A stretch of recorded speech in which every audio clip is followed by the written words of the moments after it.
All of the food we eat and much of the clothing we wear comes from plants and animals that are raised on farms. Farms are different in type, in size, and even in name.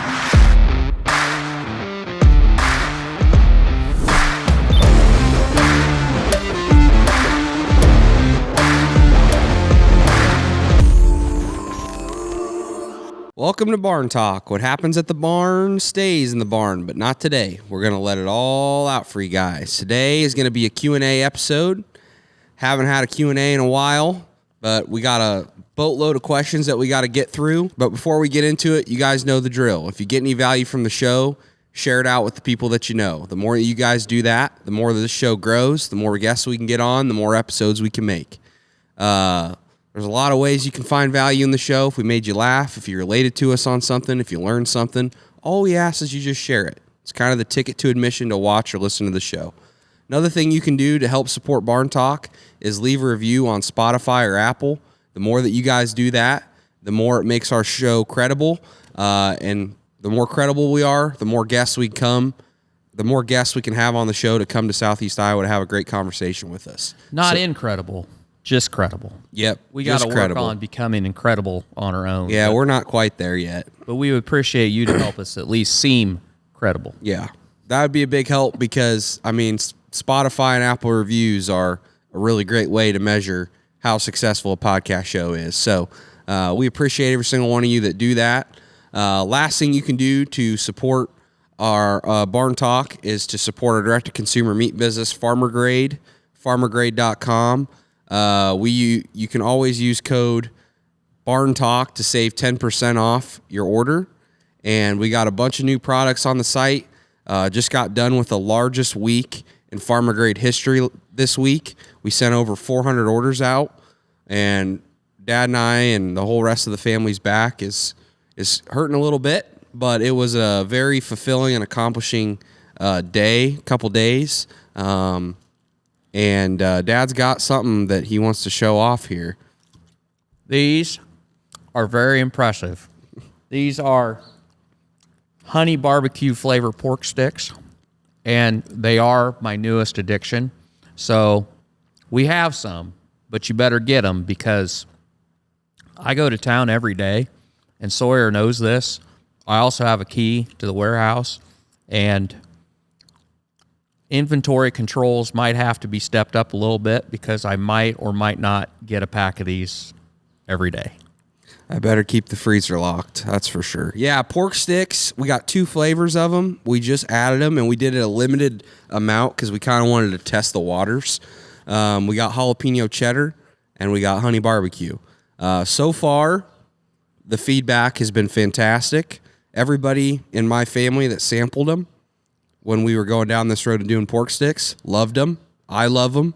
So if you're a pork stick kind of person or a beef stick kind of person, or if you've never had pork sticks, highly recommend you try them out and give them a go. We got beef sticks too. Yep. And we sold out of the jalapeno of those, but we have original and teriyaki. Probably more flavors to come in the future because I feel like they've been very popular. Yeah.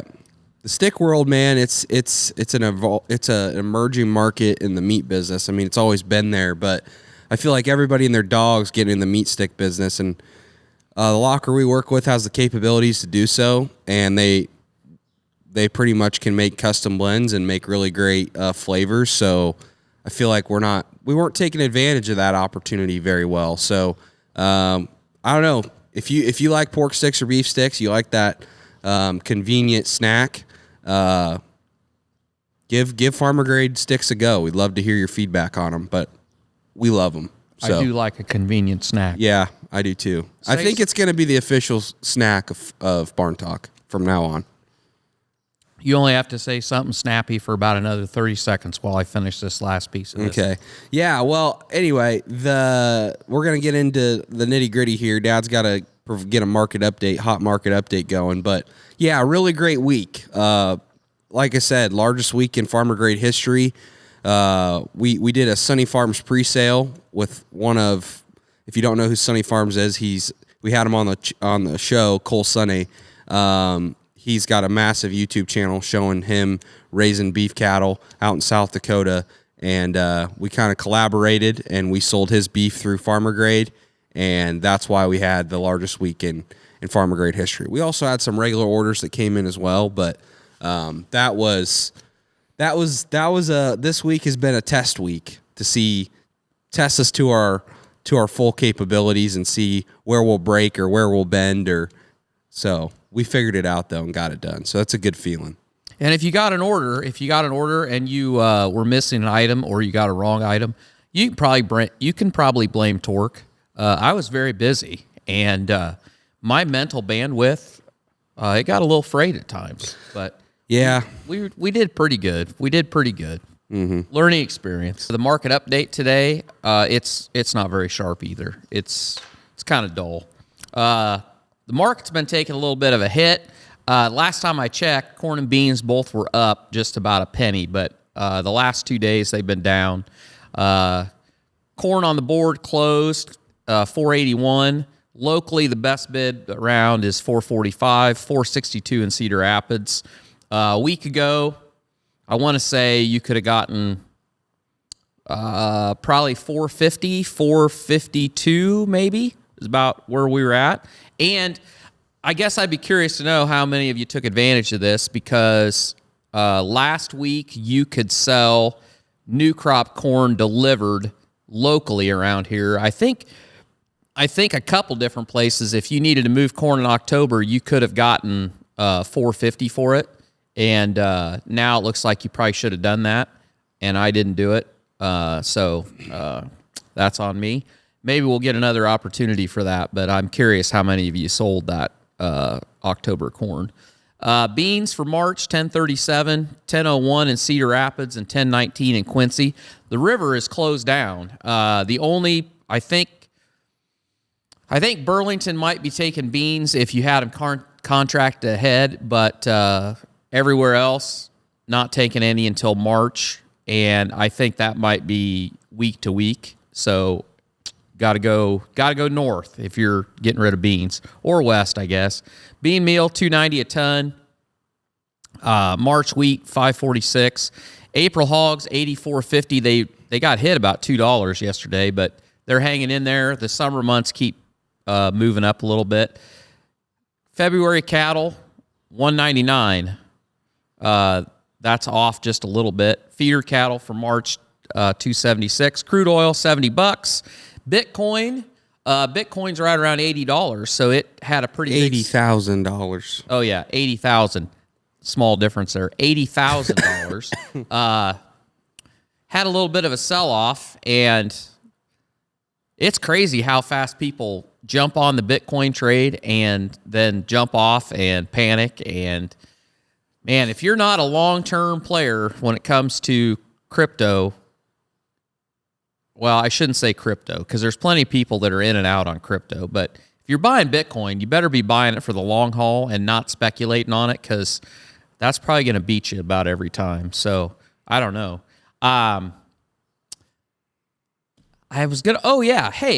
Kudos to our good friends at Cat's Grain, because they now list the Bitcoin futures on their website. So, way to be progressive there, old John Greiner at Cat's Grain. We appreciate that. Tesla, $282 a share. I would be a buyer of Tesla at $282 a share if I didn't have to pay my nitrogen bill. So I would probably be buying Bitcoin too. This is not financial advice, but if I had money laying around, and I don't have any, but I'd be buying both of those. Gold, $2,887, silver, $2,840. And Beyond Meat, I love throwing it in there. They just had their annual report, or their annual report, and they lost 65 cents a share. The estimate was 45. And I read through their report a little bit. Boy, that looks like propaganda. But anyway, their cost on goods sold is 12%, which that ain't very good if you're a publicly traded company. It needs to be higher than 30, or nobody. Is there margin or cost? Their margin on cost of goods sold. So that would 12%. be their... Yep, 12%. So I hope they just keep getting what they're getting. They're closing down their China operation. The Chinese not interested in fake meat at all. They'll stick with their Labradoodle. They like those Labradoodle steaks over there. Oh my god. Anyway, that's kind of the market update. The markets, Trumpy's going to throw the tariffs on everything March 4th, so that's really been weighing on the grain markets and weighing on a lot of other markets too. The USDA came out, 2025 corn acres are estimated to be 94 million acres, and that's up 3.6 million. They're estimating a yield of 181 bushels as an average versus 179 last year. And I don't think that 179 number is right, but whatever. And I think they are right with that, because I talked to a lot of guys that are in the same boat we are. I'm planting all corn this year because when I look at beans, I can't make them pencil, and our bean yields have been flat for 5 years, and I'm tired of messing with them, so I'm going to plant corn. I think everybody is kind of tightening up their belt because we had this bump in the corn market, and we started feeling good about that, but we don't really know where these tariffs are going to go. South America is going to have a crop. They're going to get it planted. And there's going to be that pressure, and I think everybody's feeling it, and the margins are tight, and they're just getting more so. And I saw a statistic the other day on the interest rate on the average interest rate on machinery out there that's financed, and input costs and operating interest. All that stuff is going up or has gone up, and doesn't look like it's moving the right direction. We all hope that this inflation was going to be slain and interest rates was going to move down, but it doesn't look like it's headed that direction. And one of the questions we had is, do we think there's any chance that they are going to move down? And I have no idea, but fortunately for us, we have somebody that does know. Well, I shouldn't put that much pressure on poor Luke. So back for another round. This is unprecedented because usually we haven't had anybody twice in a row, but he did such a good job last time that we figured we'd get Luke back from Conterra and have him talk about their thoughts on interest rates and where they're going. So, Luke, let them know what you think. Hi all again, Luke Schultz here with Conterra Ag Capital based out of Des Moines. I'm a remote RM working for Conterra based out of Kansas, but covering the Great Plains of the United States. A big topic that has been brought about a lot is interest rates. Where are they going? Are they going up or down, or are they staying where they're at? Well, that's a great question. As we all know, the political spectrum has changed, and it's been a whirlwind since that has happened. On one hand, you've got the stock market continuing to climb. You've also got a Fed that at best is neutral. No one can really predict their, hawkish or dovish. You've got bonds trading pretty high still. I guess what we're looking for is possibly for them just to stay where they're at for right now, with possibly some pressure coming from the new regime that's in place to find a way to get them lower. If we can back the inflation and things get settled down overseas a little bit, there's a pretty good chance that we're going to see a dip. Do you think we'll return to the, previous low levels? Probably not anytime soon, but definitely I'm not really thinking of seeing anything going up. I think we'll stay where we're at, or we'll come down.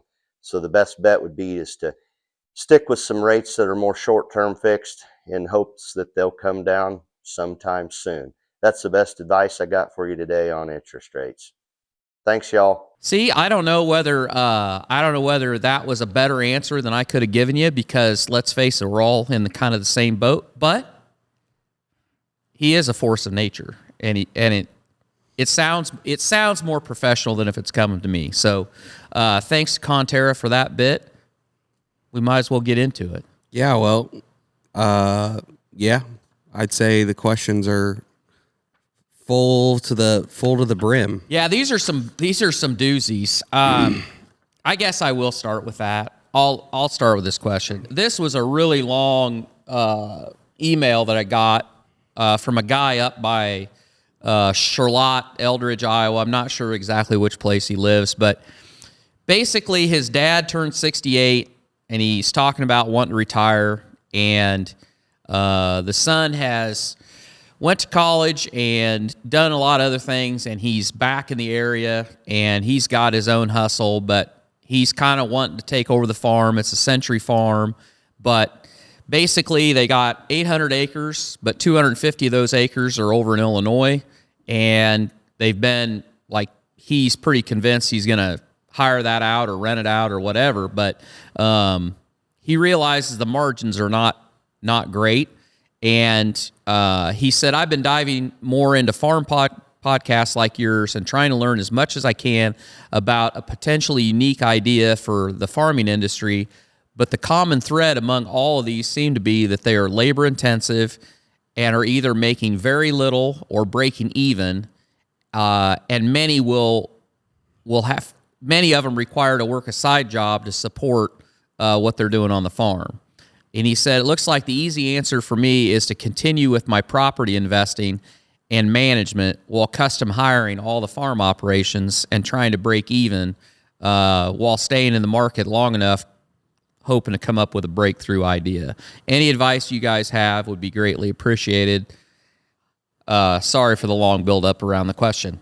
Well, I don't know about you, but we were just talking about it off camera, and I think he's already answered his own question pretty much. Well, yeah, I mean, it seems like he's gone down the road of looking into all the ways that he can diversify the operation. And they're labor intensive, so it doesn't sound like he's got labor or wants to put labor in, or I don't know what the situation is there.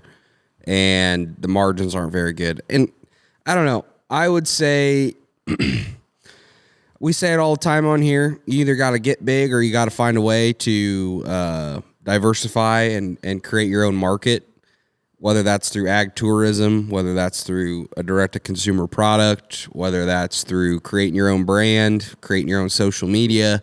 Those are kind of the main ways, I think. People are going to hate me for saying this, but I think carbon. There's going to be a future with carbon credits in agriculture. I do believe it. As much as people fucking hate that and think it's smoke and mirrors or whatever, the reality is the reality. If it happens, the playing field's going to be set, and we can either say, "Oh, I'm never going to look into that. I'm never going to see what opportunities are there, and I'm just going to push that to a side, and we've always done it this way, so we're going to keep doing this way." Or you can take advantage of it, and I do think that they're here to stay. Do I necessarily agree with the politics of all of it? No, but does that change the landscape of what's going to be how it's going to play out? No. So I don't know. It's a hard question. It's a hard question because, like, yeah, you can stay in and hope that an idea pops in your head, but ideas are just ideas, you know? I think my philosophy of doing all the shit that we're doing is move fast, break shit, and learn and keep going, you know? Taking action is the best thing you can do, and you're going to learn a lot by just going and trying. I mean, you got to be smart with how you do it. You know, don't break the bank, you know, necessarily right away and put your ass in a bind. But I don't know.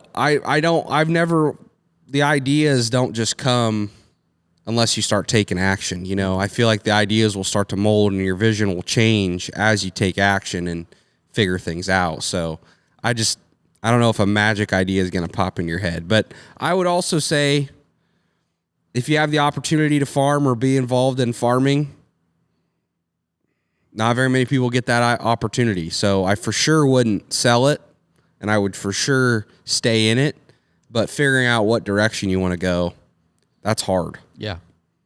I agree with what you said, and it sounds like you kind of got.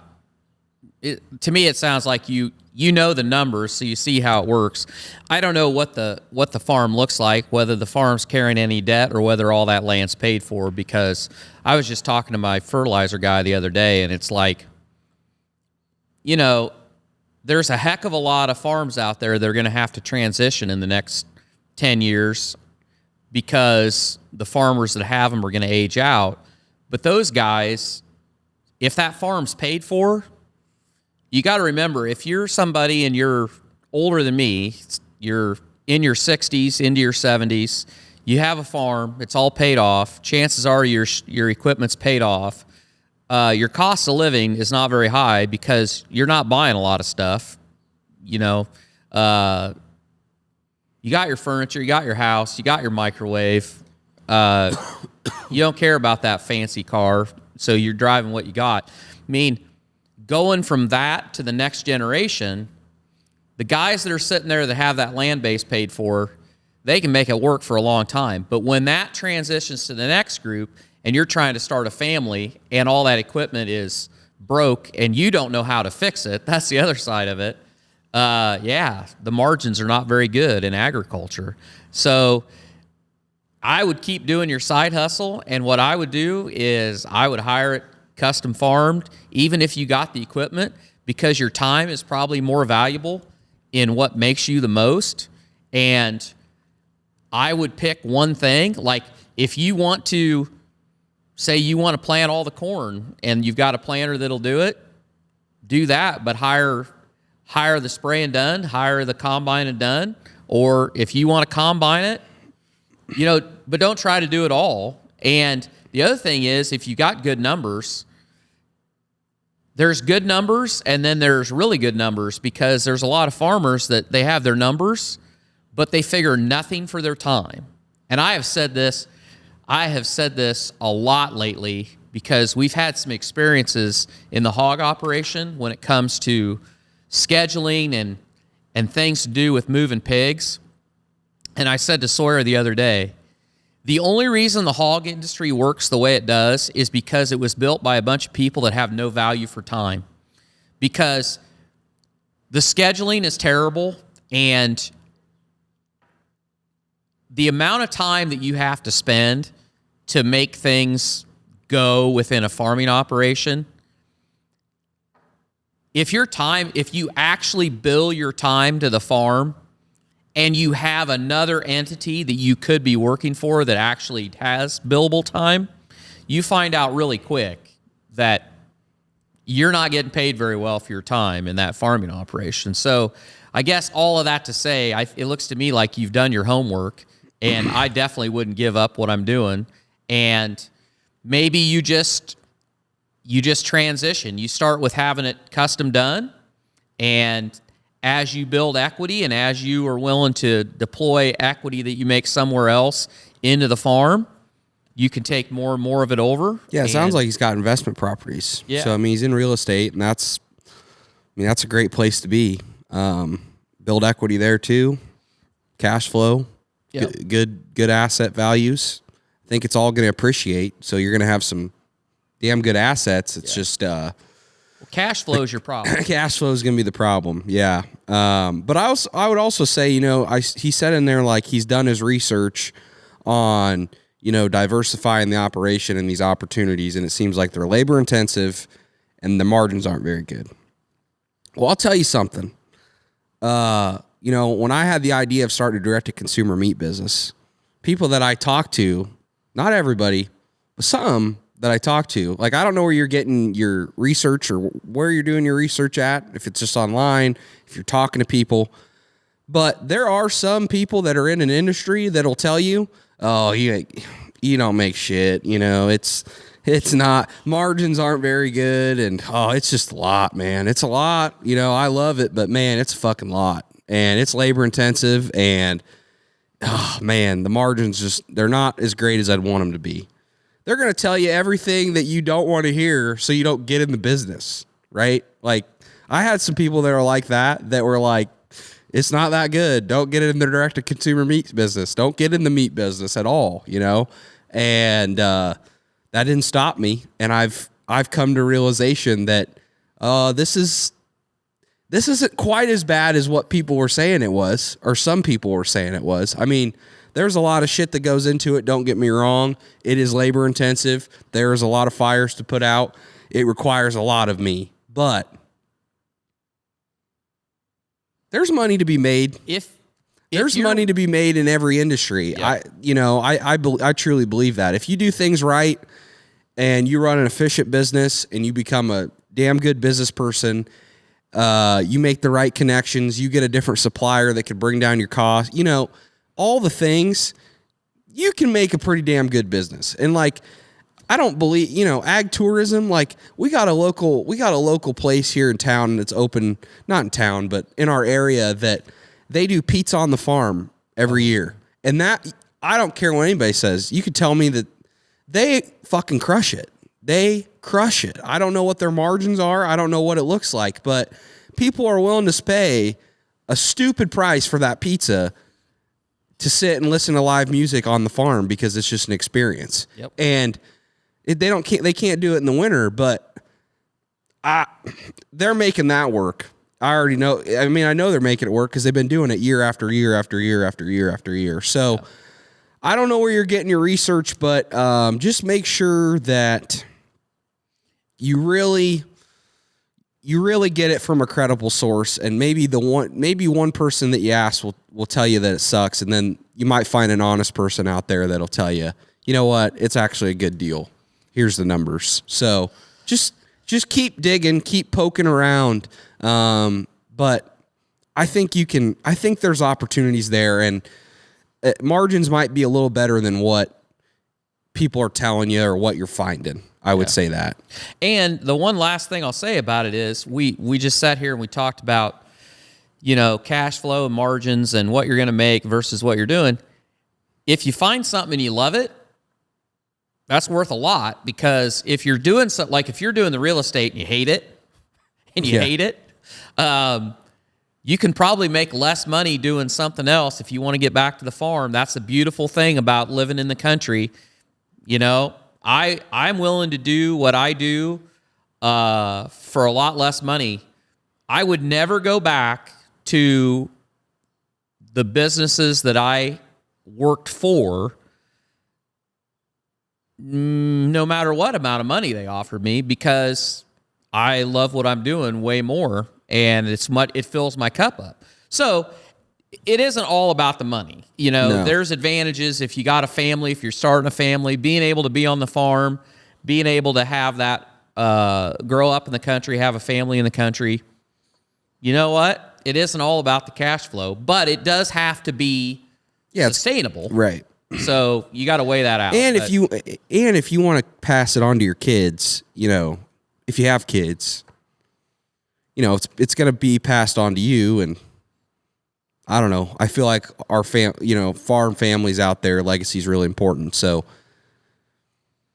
you might not have to have it all figured out right now, but you're going to have to do something to make it viable for the next generation, because I don't see it getting any easier as time goes on. I don't see the margins getting better, So you definitely got to work on it. But really good question. It was an in-depth one, but there's kind of a lot there, and when you don't have context of everything on the situation, it can make it tough. But I thought that was a good question. You want me to give you another one? Sure. I apologize. I didn't type out the guy's name that sent this, but are you guys planning on strip tilling your separated manure? And if you do, will you buy your own bar? Does David have one? Are there other custom outfits in your area? And what percentage of moisture will your final product be? Just curious about this type of thing, as it possibly works with dairy manure. The really easy answer is we don't really know. The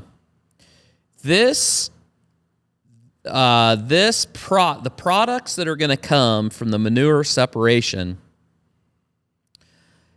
it's kind of constantly evolving. So when we started this, we really thought that we were going to have just kind of like a dry product, like 10%, isn't it 10% moisture, 10 or 12% moisture, similar to like poultry manure or something like that. And I think now it looks like it's going to be drier than that, and we may have more, we may be able to separate the products out further. So we're not 100% sure how we're going to apply and what we're going to apply. And the other thing about this whole deal is you got to look at the pure economics of it. It may make sense for us to sell every bit of it and just get manure from our neighbors and keep doing what we're doing. Or it may be that we buy back a product that's made from the product that we create and we apply that, or we work out a deal where, you know, part of that product that we're selling, we get the finished product back. Or we may apply it all ourselves. I don't know. But, and to your other point, it definitely will apply to dairy manure, because the company that we're working with, LWE, they're doing this right now. They're building these out on dairies. It's going to move pretty fast from here, I feel like.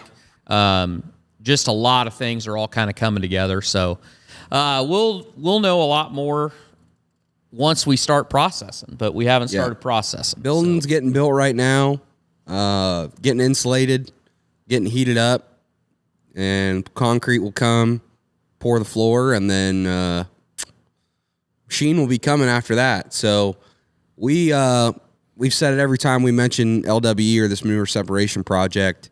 We will be showing the whole step of the process on our YouTube channel, This Will Do Farm, our farm channel. So if you want to see the updates and see this thing in action, you can go there. We got probably 3 or 4 videos already just showing the steps of the building being built and all that.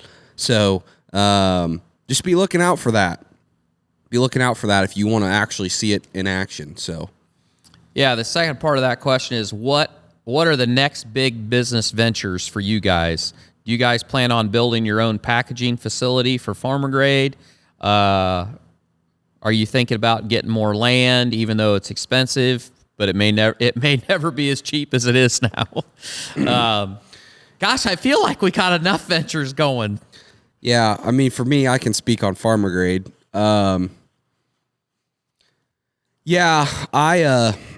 Look, I tell people that I could see myself dedicating a large portion of my life building farmer grade. Like, I fucking love it. I love the mission. I love what we're doing. I love what we're about. And I just love this business. And so, you know, I think I go back and forth of how much do I want to work with partners on, as far as, you know, fulfilling partners, or, you know, a cutting facility partner, or, you know, stuff like that. You know, do I want to have it all in my own? Do I want to create my own supply chain that's all in-house, fully integrated, or do I want to rely on partners more? And I think, to me, I want to do kind of a hybrid method. I think my dream would be building our own cutting facility someday. A cut, pack, and ship all in one, like an HQ, would be really, really awesome. But do I want to build out those across the country? No. I think relying on partners across the country that can help us in different regions, I think that I want to kind of do a hybrid method of that, where we own a little bit of our own. We're fully integrated a little bit, but we're not like going all out in that either, as far as like every single step of the process we own. Because I think that's just another cost that we didn't mention in that first question is your headache cost. What's your headache cost? You know, when I think about building a cutting facility someday, yeah, your margins will be better. Your profit will probably be better. You'll be able to control your quality control on your product will be better, but labor's a bitch. Getting labor to stay, getting quality labor, the USDA up your ass, regulation, there's a lot of headaches that go with that. They don't make it easy. And it takes a special kind of person Yeah. to cut up meat. Yep. It's not like finding somebody to stock the shelves. And if you go federal, if you get USDA inspected, they hold you the same standard as they hold Tyson or Triumph or Smithfield or whatever. And that's, you just got to have your shit squared away, and you can't just like, it's got to be, you got to do it right. If you're going to do it, you got to do it right. And so, yeah, that is, I'll just be honest with you. I want to grow farmer grade, and I want to own a little bit of our own, fully integrate a little bit, but just continually grow the business. What I love about the meat business is there's so many sectors without having to change your core product.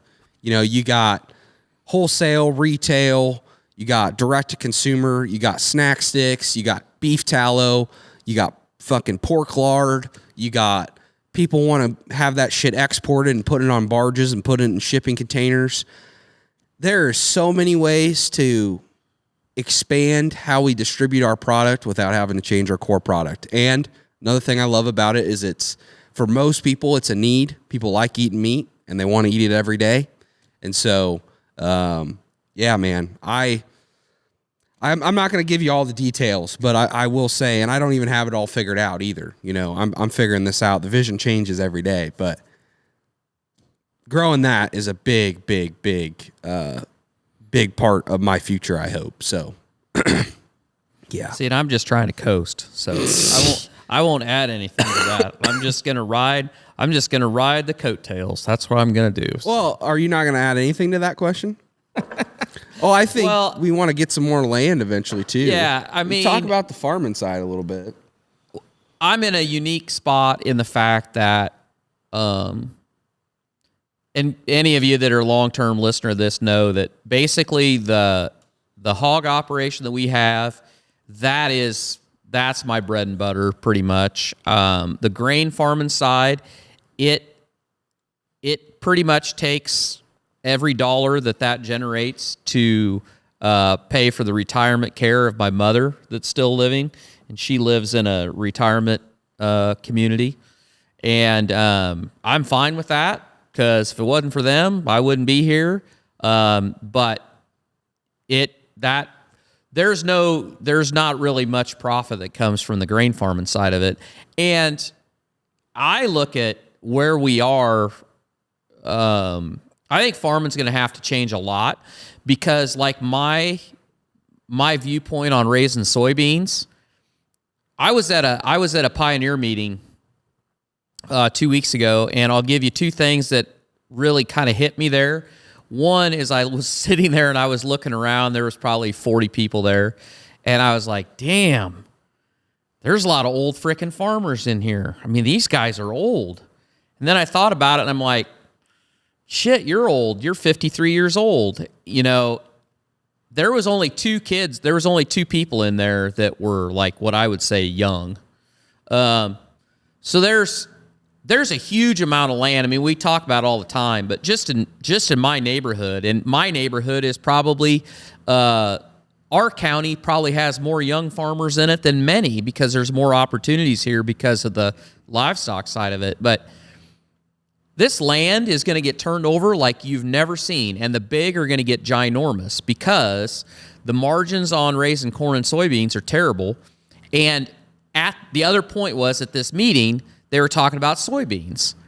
And I'm telling you, South America, when they get to the point that they can export soybeans the year round, you're fucked. If you think that there's going to be good margin in raising soybeans here in America, you're crazy. You're drinking Kool-Aid.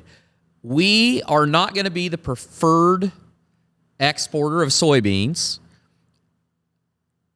There's reasons why the cost of production in South America could go up a lot, because their soil down there is not near as good as what we have. But they're building out the infrastructure, and I think that I just don't think beans are going to be profitable. And so then it really gets you thinking. It's like, we've been on this train raising corn and soybeans. And I'm pretty much on the train. I'm going to raise corn and not raise soybeans. But then you look at corn and it's like, how much can you grow that market? I don't think you can grow it very much. And your cost of production just keeps going up. And we are pushed bigger, bigger, bigger. Well, at some point, it doesn't matter. And so I want to spin myself out of that whole deal. Like, I don't know what that looks like. Well, I'd really like to raise my own pigs and market them through farmer grade. But as far as what we raise on this farm, 10 years from now, I don't know whether I'll be planting 100% corn or whether I'll be raising something else. Hell, I may seed half of it down and do something else with it. Like, I don't know, have 100 RV hookups across the road from my house. I don't frickin' know. But this idea that just because we've always done it this way, that's how we're going to do it, that ain't going to work. I just don't think it's going to work because there is just not enough money in these commodities. And everybody that's involved in the commodity markets, Corteva, Bayer, John Deere, Case IH, they all want their piece. They all want their piece. And they're giving every one of their employees a cost of living every year. The raw materials go up every year. The price you pay for that tractor or that piece of equipment goes up every year. And guess what? The price you're getting for your corn, yeah, it's gone up from when we used to LDP it at $1.90 or $1.60 or whatever, but not enough to make up for what your cost of living is. So we better all figure out something else to do, I guess. Sorry, that was kind of negative. No, it's truth though. Yeah, I mean, I think I would like to get a little bigger. You know, I think we'd like to expand our acres, but we've both said on here many times, we have no desire to farm the world. I have no desire to be a BTO. We don't have the time to do that. I like grain farming, but I don't want to do it for, like, that's not going to be our main thing. You know what I mean? But I think we have some room to expand. But yeah, what I will say is, you know, Will Harris from White Oak Pastures, he's very controversial, says some things about traditional agriculture that, you know, I hate. But one thing I do respect about that guy is the way he set up his farming operation. Everything raised on that farm, he has created his own market for. He is not a slave to the commodity market. He has found a way to control his price and control his own destiny. And that is, we got to find some version of that. And that's what I want to strive to do, because whether it's, like Dad said, raising our own hogs and running it through farmer grade, or may raise some cattle. Maybe we turn this farm into a livestock farm, and we fully all livestock farm. And it's cheaper to buy grain and feed it rather than to fuck around and do grain farming all the way. I have no idea, but I know if we're getting paid a premium for every head of livestock that we raise, rather than or we have a guaranteed price that we know we're going to get paid no matter what, year in and year out on our livestock. It's a hell of a lot better and more appealing than doing this song and dance that we do every year. You know, I hate not being in control of your own destiny. That shit pisses me off. And you do to an extent. You know, you can control your costs. You can cash. You know, you can run the numbers. You can try your best to market your grain the best that you can, and you do control your own destiny at a certain point, but not the whole way. Not the whole way. So, yeah. I think there's room for expansion and things that we want to do. And I don't know if the vision's clear all the way yet. No, it's a little murky. It's a little murky, but I think everybody kind of feels that way a little bit, you know? Yep. So 100%. Hopefully that wasn't we walked around that question too much. No, I don't think so. I think you kind of know where our mind is on it. Our next question, this is a two-parter too. This guy's name is Ryan Breen, and he's from Ireland. and he was listening to our podcast today, and he was wondering what your opinion on agriculture in Europe and Ireland and the policy and regulations that are present in Europe that aren't present in the United States. Does it affect the products that are exported? I think he meant produced in the USA versus Europe, and with Europe having the high environmental and health and safety policies that are in place in the U.S., and what our opinion is. And I mean, I haven't toured European farms. I don't know. All I know is what I read about. And obviously there is a lot more regulation in European and the Irish and English farm economies. It looks like you guys are kind of getting your ass handed to you is what it looks like, because, the UK, they tried passing this inheritance tax. It's like 100% inheritance tax or some crazy number like that to pretty much guarantee that you can't hand down your farm to another generation because the money it'd take is just insane. And then you got a lot of these European countries that are throttling back their dairies because their cows fart and they're worried about carbon emissions that way. And I know a few years ago we were talking about African swine fever. Is that right?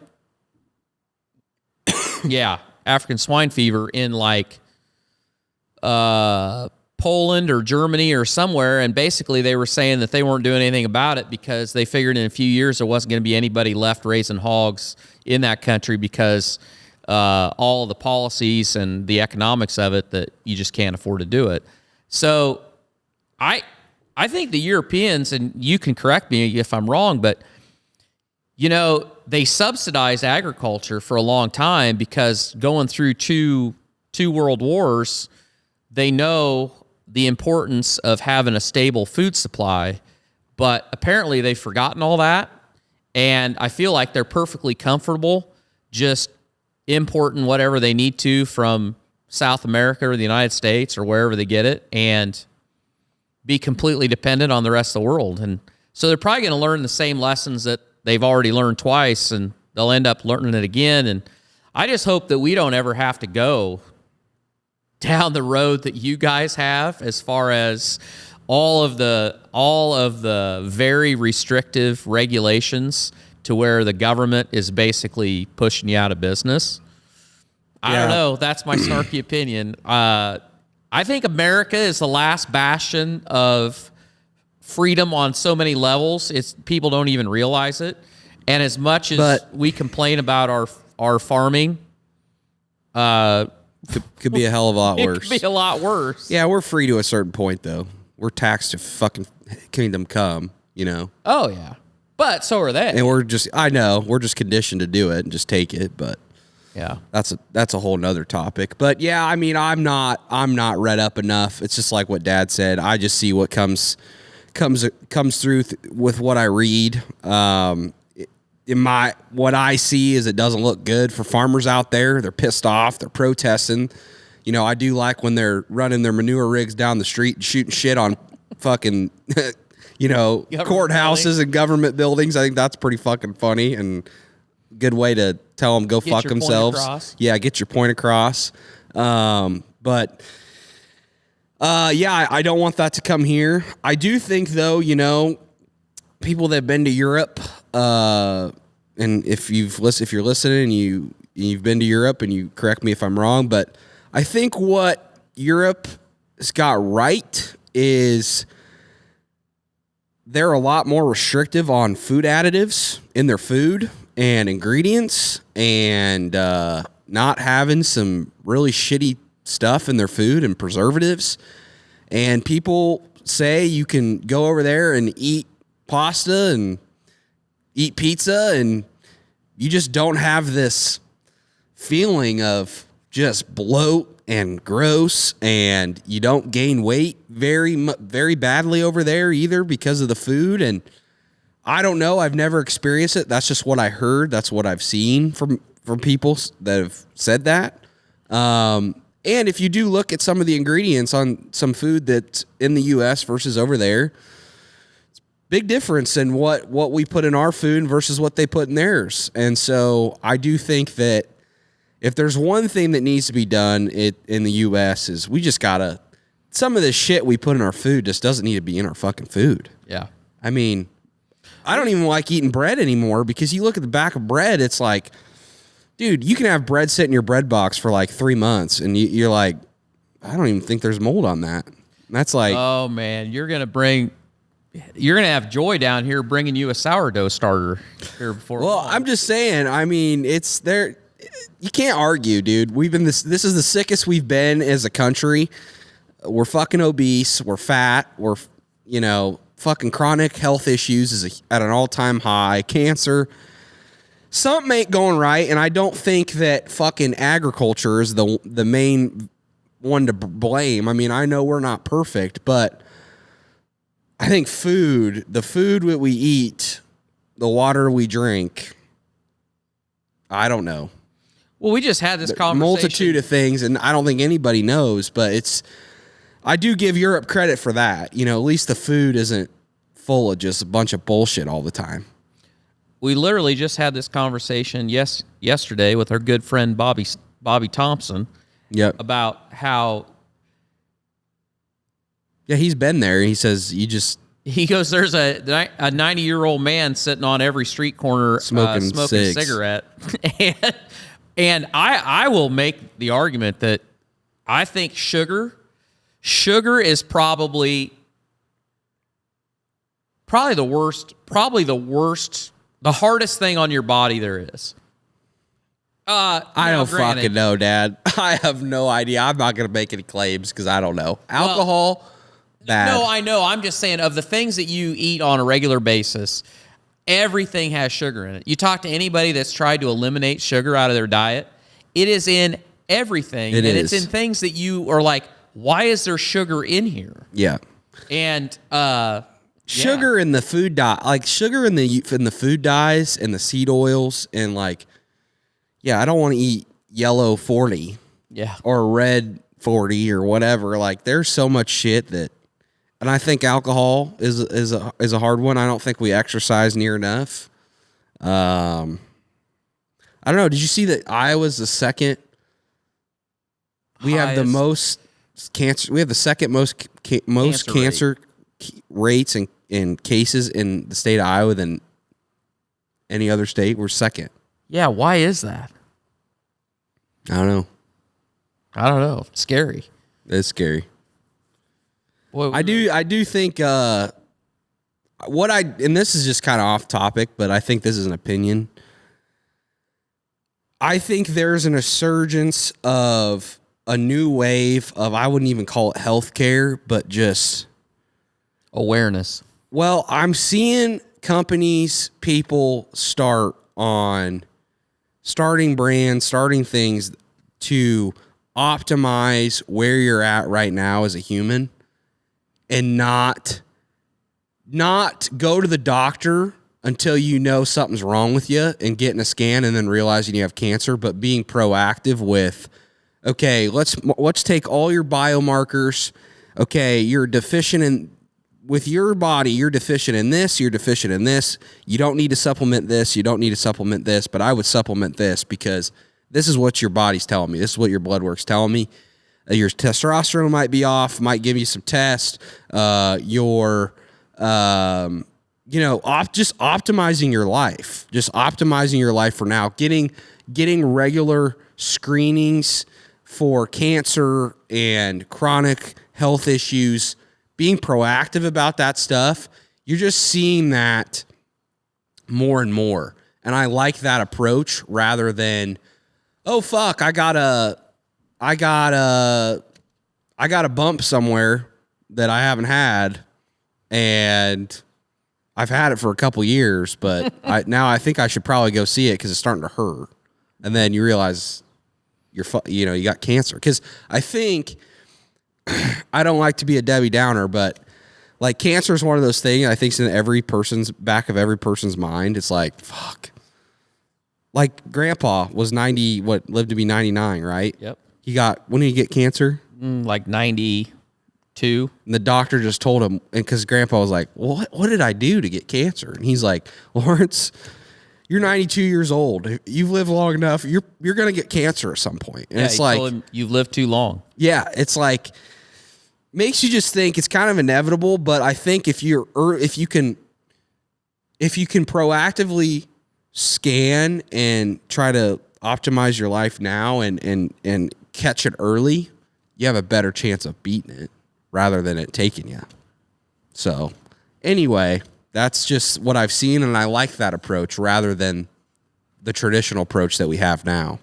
So given a pill that causes a shitload more problems that doesn't actually get to the root cause of the issue, it just is a Band-Aid for the symptom that you're having. I don't like that. The American system is based upon treating the symptom instead of treating the cause. Yeah. It's really, and I'll say, it's really good if you get in an accident. Really good if you get shot, fall off a building. Like, great. Yeah. But best in the world. If you ask me, I think we got the cure. There's just too much money to be made.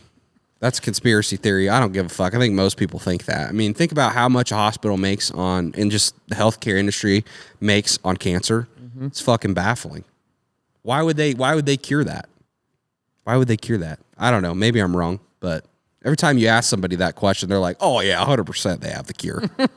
They have the cure. Yeah. So anyway, that's true. The second, his other question was, I thought this was an interesting question, is so American farmers traditionally like run John Deere or Case machinery, and could you explain? Well, no, I take that back. I'm not going to pigeonhole anybody that's all we run over here. But his question was, could you explain to me, as I don't quite understand, that like larger farms or farms in Europe, they might run like John Deere tractors or Case tractors or New Holland or whatever, but then all their implements are from different people. Like they'll use Horsch, Lemmiken, Verdestand. I'm sorry, I'm slaughtering them. Like, in other words, they don't just buy everything from one brand. And that's something that they see here in the United States. And I think you're right to a certain degree, just because there aren't near as many what I'd call short line equipment manufacturers maybe as there used to be. So the best example I can give you is, there's a lot of people that run whatever their tractor of choice is, but they'll run a Kinsey planter. But I mean, other than that, there's a heck of a lot of guys that if they're running a John Deere tractor, they're going to run a John Deere planter. If they're running a Case tractor, they're going to run a Case planter. And then the combine, they're going to run the same thing. And I think most of that comes down to, and I think if you're from other parts of the world, maybe you don't realize this, but I think geography has something to do with that, because we've talked about it before. The distance between dealers and just the number of dealers around for all these brands. Like in our situation, there's a John Deere dealer 4 miles from our house. But if you want to go to a Case IH dealer, it's going to be 24 miles from your house. And if you want to get to an AGCO dealer, you're 45 minutes? Is there one in Ziegler's in Cedar Rapids maybe? And so guys, they want service, and you can't just go down the road and there's a dealer here and a dealer here and a dealer here. So a lot of guys get specialized. I mean, they end up buying stuff from the same dealer because they know they can get parts for it. It's close. And the other part of it obviously is service. If you find somebody that's got good service, you may run a piece of tillage equipment that normally you would have bought that from somebody else, but you're going to run theirs because they got good service. And I think in Europe, the geography, the distances between, where you can probably get a dealer, maybe a little closer. So I guess that's my opinion of how that. I got a runs. question. Okay, go for it. Somebody asked, Jake asked, what's the most underrated cut of meat that people should be cooking more? And I got two. Better not steal mine. First one, I'll just say one then, because I probably will steal yours. First one to me, and this is on the beef side. If you've never had a chuck eye before, chuck eyes are fucking awesome. Chuck eyes are like, they're people say they're practically like a ribeye.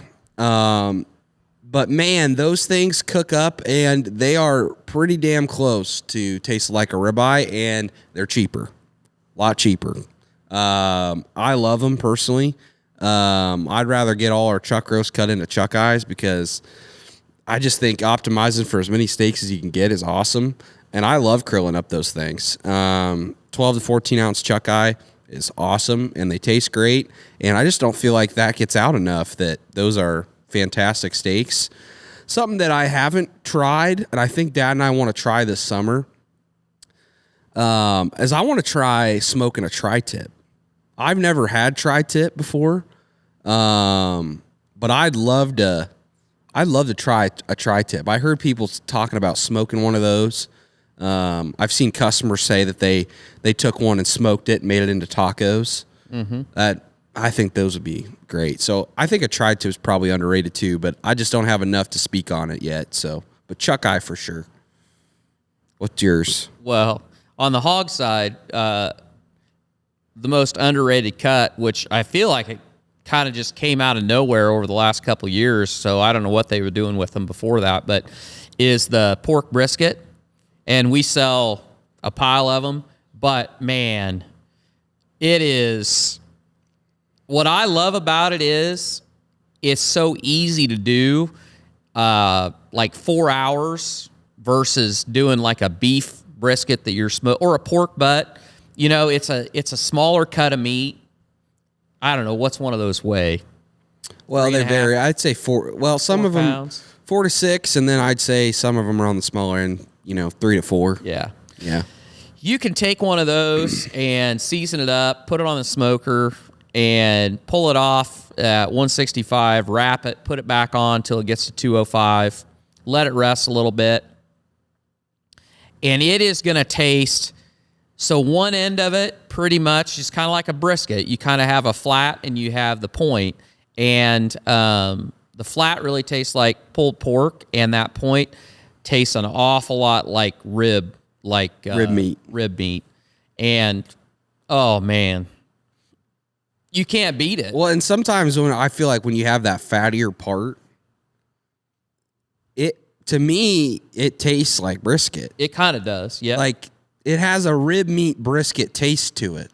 Because that fat gives you, like, that brisket flavor, but then the meat part is, like, really got that rib taste. So it's unique, but it's all the things, if you love smoking meat, that you love. I mean, every person we've... has tried one, has told me they absolutely love it. Another one on pork side, and you didn't really like this one as much as me, but I like jowl bacon. Yeah.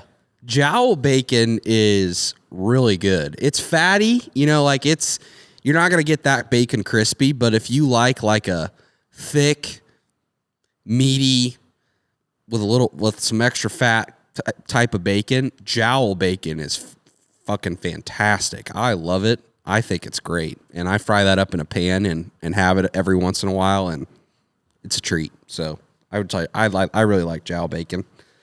I guess I'll go to my second question. I didn't quite get my questions on I didn't get these questions on the outline, so I'm reading from my phone, but somebody asked, what does farmer grade mean to you, and how did you come up with the name? So that's a really deep question. I think we've had this question before, but it was a long time ago. I would say farmer grade, I want people to know when they eat farmer grade, it's like the farms that we work with, they put this same meat on their table, and it's what they feed their family. And so like it's farmer approved. Like we live and breathe and eat we live, breathe and eat this product that we dedicate our life to. You know what I mean? And like that to me is like what I want it to embody. Like when somebody sees that farmer grade logo, they think like trusting and knowing their farmer and knowing that a farmer would feed this to their family. You know what I mean? Like they have put in the blood, sweat, and tears, and they know that it's a quality piece of meat, you know? When I first was going for that meeting, I thought, I said to people, you know, when you think about military grade is like great. And then all the military guys are like, military grade actually means that shit sucks. Don't compare military grade to farmer grade. And I'm like, oh shit, okay. So to civilians, military grade's awesome, but the guys are actually doing the shit. They're like, don't say it's military grade. So not military grade, but that's kind of what I want it to embody and mean. And how I came up with the name, fun fact, I was actually going to call it Honest Meats.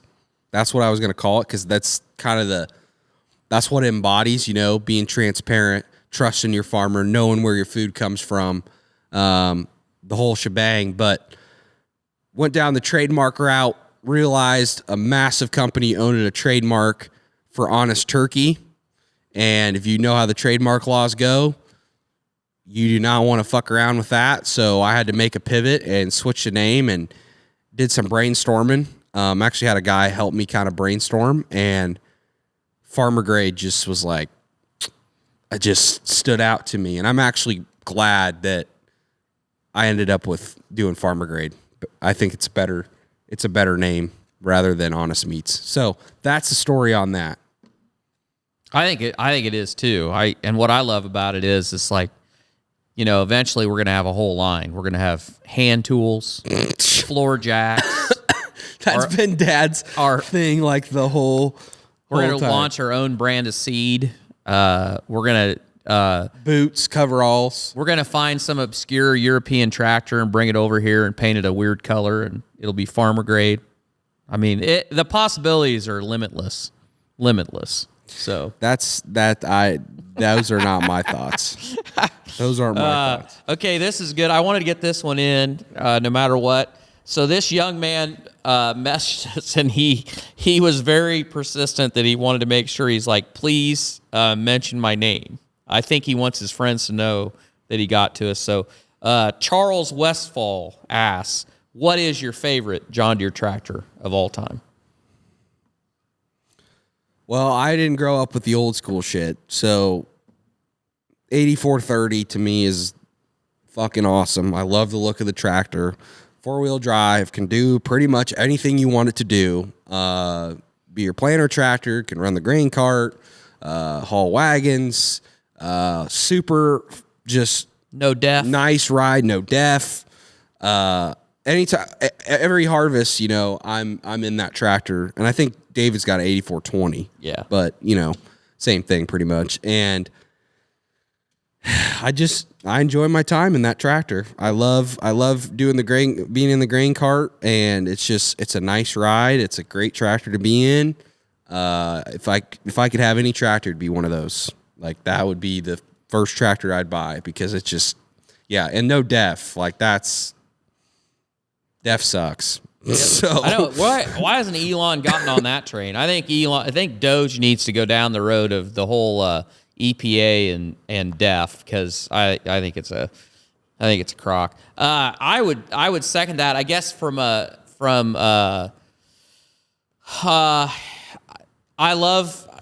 still have the 4010 that I grew up with, that my dad bought, and love that tractor. Great tractor. Get it going every year. Got the mower on it. Might pull a wagon with it once in a while.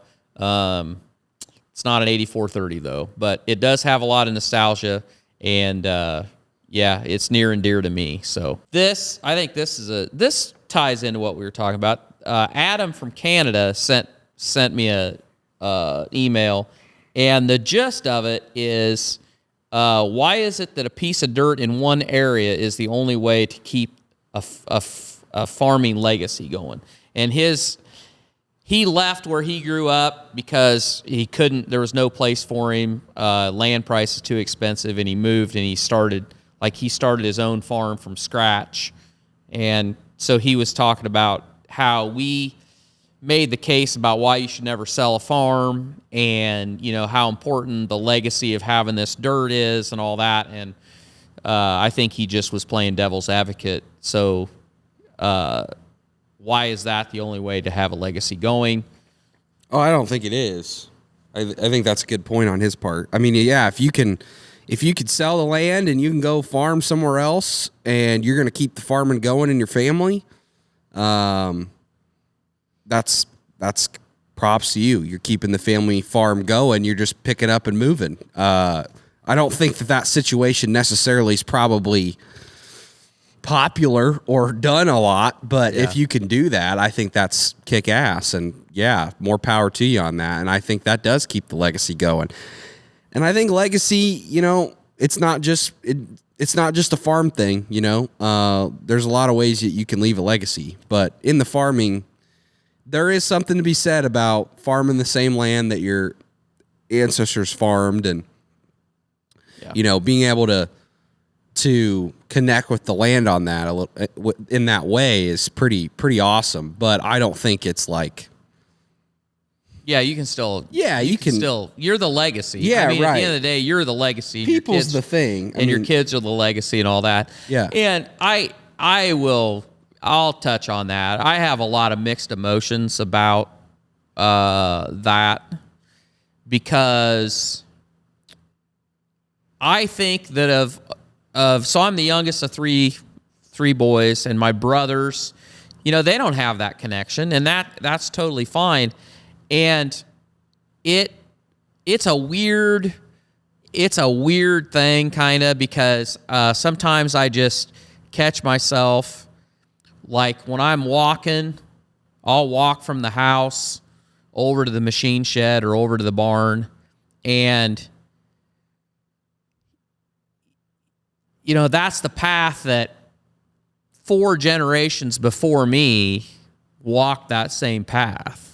And when you think about when you're out in the spring of the year and you're getting ready to plant, or you're planting corn, or you're harvesting or whatever, like, we do it a totally different way today.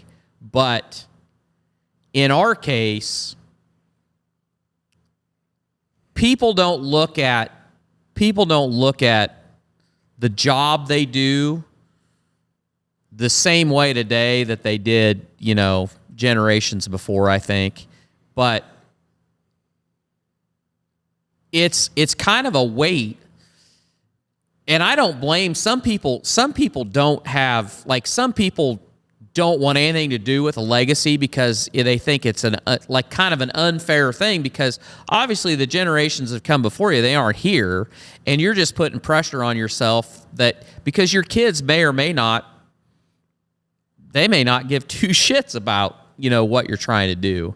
So you're kind of just putting this artificial pressure on yourself. But I kind of cherish it a little bit, because sometimes, my wife, she lost her mother a few years ago, and my dad's been gone for, I don't know, 6 years probably. But like that connection is always there. Like when I pick up the spade out of the machine shed that was actually my grandfather's. I mean, there's stuff on this farm that is literally that old, and it's like a connection that you have to that past generation. So I would say it's way more important to me than it probably is to my kids at this point.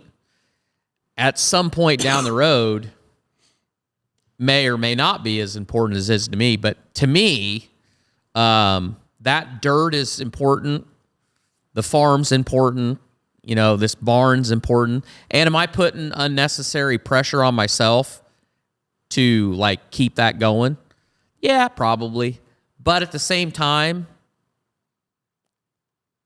would I trade what I'm doing even for all of the pressure and all the things and the difficulty doing? Nope, I wouldn't trade it for anything, because it's just it's a good life. It is a really good life, and I like that connection to the generations that have come before. And Well, I would say, I mean, I think legacy is important because it's just, we talk about it all the time on here, but it's a driver like, it drives me. yeah, And like you said, it's pressure a little bit. I don't know if I necessarily feel pressure, but it's just like, when you don't feel like doing something, you can kind of think about, well, I'm sure they didn't want to feel like doing something either, but they did it. Yeah. And they did it a lot harder than we did it, But yeah, I think it can be a huge driver for your kids and for the next generation if they understand it. I think it's hard to get kids probably to understand legacy a little bit, because when you're young, it's just what's in front of you right here and right now, and your box is small, and you just haven't grown up. But when you get older, you realize that shit's important, and if you really dig into it and see all the work that's been laid before you to be where you're at, that's got to stand for something. That's got to mean something to you, because your family name, that matters. I don't think my generation probably puts enough value on their family name and what it means, So maybe that's turning the tide, though. Maybe that's changing. I feel like I'm starting to see young people like being a Christian and going to church and going back to traditional values and being a homesteader and having your wife stay at home, and like all that shit started to be cool again. Like being traditional is like a rebel. Is being a rebel. Yeah. Which is like crazy. But that's what you're kind of seeing that. And I think you're really seeing it with like 30-year-olds right now. Like late 20s, early 30-year-olds, like they're going that route. 100%. And so I think legacy, all that to say, I think legacy, that meaningful shit, I think there's hope for that to continue to go on, and people caring about that and their family name and all that too. So, yeah. Well, I think we'll try to wind this down. Yeah, I'm good. But I wanted to play off of what you said about that.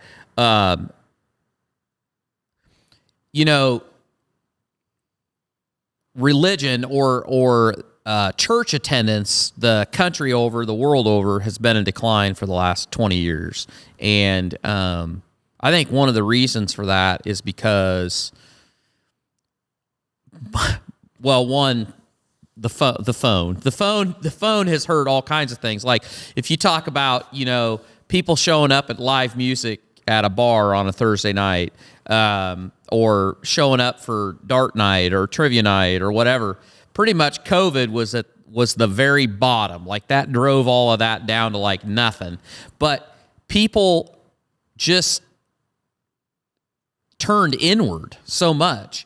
But we also were marketed to so hard for the last however many years that every product out there is being marketed to you as like it fills a void, or it's something you need, or it's something that will fix this problem. And it used to be, years ago, that you could only rely on your faith to get you through something.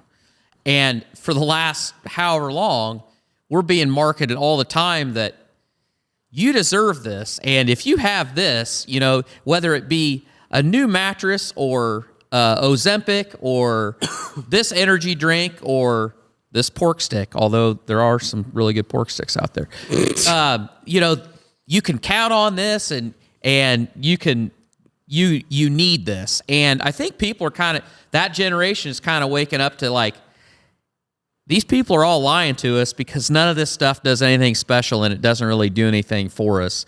And that's why I think you're starting to see people turn back to, okay, what is really important? Well, family's really important. My faith is really important.